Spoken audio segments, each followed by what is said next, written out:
Bond of Blood, written by Martin Hicks, narrated by Steve Miller. Prologue. The Widow, Henning.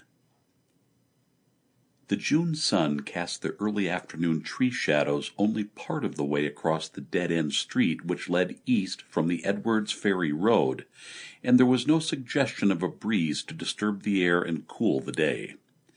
Ed Henning steered his Hudson Essex gently along toward the turning place, furrowing his brows as the wide, mature boughs repeatedly obscured his view of the houses which lined the street on either side. Green-painted windows was the note on the assignment slip that he had been handed at the office, but so far there were none to be seen. He continued to cruise slowly, looking carefully past hedges, lawns, and bushes, his gaze flicking from side to side, searching while the turning place at the end of the road drew ever closer.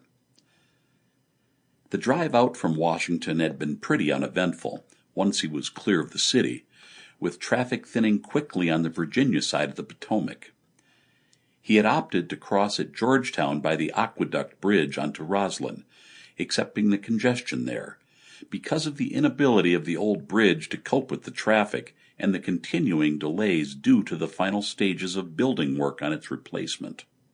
Once through that bottleneck, he had taken advantage of the Georgetown Pike, which stayed closer to the river as it headed northwest to join the Leesburg Pike north of Reston.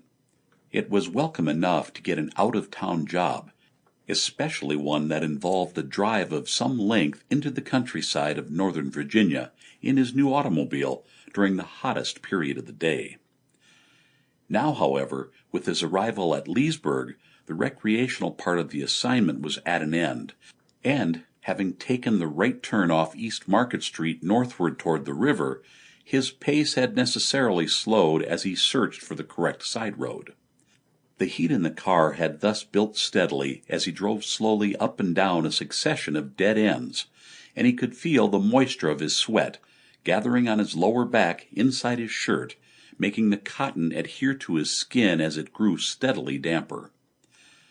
He continued to scan the houses as he instinctively applied gentle pressure to the foot brake, in readiness to turn at the road's end and make his way back, finally glimpsing a set of green windows as the car slowed.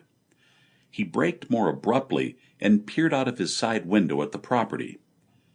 What was it that Hank Terrell had told him? Governor's immigrant mother-in-law. Get a follow-up interview and write a feature on the mother of the Dakota First Lady. He pulled into the verge, trying to place his car in one of the patches of shade, but managing it only partially, though he guessed that the progress of the sun would extend the tree shadow across the vehicle as the afternoon wore on. Having engaged the handbrake and turned off the engine, he retrieved his jacket from the back of the passenger seat before pushing the window to a not quite fully closed position and climbing out of the car. The full force of the summer heat engulfed him as he stood upright, swung the door shut, and left the vehicle to walk across to the wrought iron entrance gate, passing through it onto a gravel footpath which paralleled a broader driveway. He paused momentarily to take in the setting of the house and its gardens before starting up the path, with his feet crunching on its dazzling white gravel. A tall evergreen hedge afforded grateful shade as he made his way to the small white portico which enclosed the main entrance. He could feel his now wet shirt hot on his back as he reached the door, and hoped briefly crossed his mind that Debbie, the press room junior, who should have phoned to confirm the interview, had remembered to do so. The brown varnished 8-paneled door was dominated by a large door knocker of polished brass, and Henning used it twice before stepping over to the partly shaded side of the porch while he waited for a response.